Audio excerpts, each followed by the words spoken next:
Bismillahirrahmanirrahim. Assalamualaikum warahmatullahi wabarakatuh.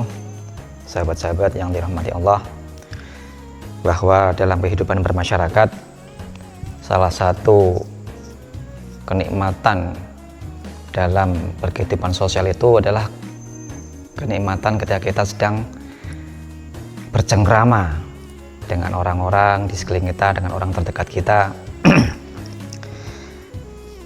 Dan kadang obrolan-obrolan tersebut itu yang bisa mencirikan kesehatan jiwa dan pikiran kita dari isi obrolannya.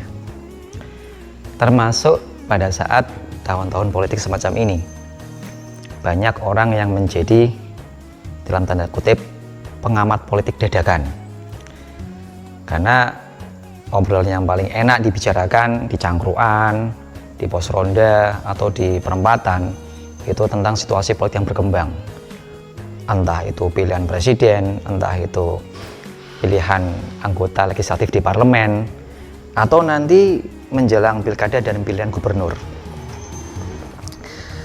Dan mereka kadang menyoroti atau menyikapi perspektif opini mereka dari berbagai sudut pandang yang menarik. Contohnya dari sudut pandang ekonomi, orang akan menilai calon presiden si A ini punya kekayaan katanya sampai triliunan rupiah.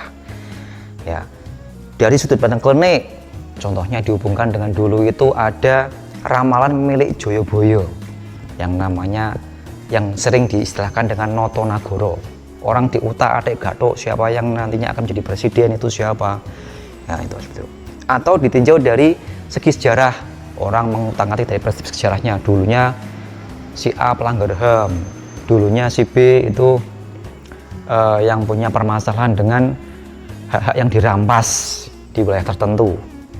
Atau dari tinjauan teologis, berapa kali seorang capres itu sudah pergi haji, kok kenapa si cawapres itu belum pergi haji padahal mau memimpin orang-orang sudah haji semua, atau sudah hajinya 3 kali, maka kalau ditulis di inisial itu hanya 3, nah itu menjadi permasalahan. Atau yang primordialis, ini yang Jawa, ini yang non Jawa, ini yang dari Arab, ini yang bukan Arab.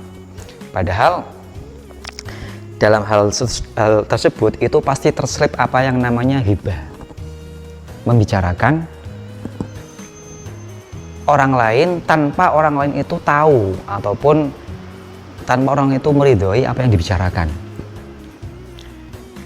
Sehingga apa? Dalam menyikapi tahun politik ini,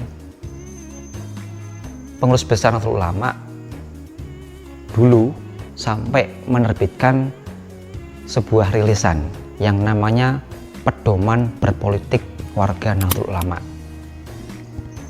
Hal ini ditetapkan pada saat Muktamar ke-28 Nahdlatul Ulama tahun 1989 yang bertempat di Pondok Pesantren Al-Munawwir di Yogyakarta sana. Beberapa poin-poin yang penting sudah termaktub di sana sebagai pedoman warga NU untuk menentukan arah ataupun pilihan dalam kontestasi pemilu.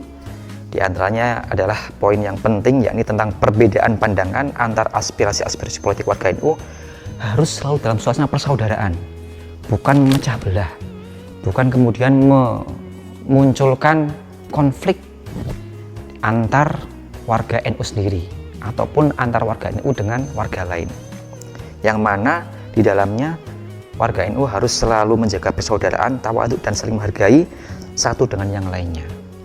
Maka dengan berpedoman pada itulah kita selayaknya sebagai warga NU tetap menjaga iklim yang kondusif, iklim yang dingin, menyikapi dengan bijaksana apapun perbedaan yang terjadi di antara pilihan kita, baik di pilihan presiden, pilihan legislatif, dan juga pilihan kepala daerah, bupati maupun gubernur, sehingga suasana di lingkungan sekitar kita tetap kondusif, khususnya di lingkup warga NU.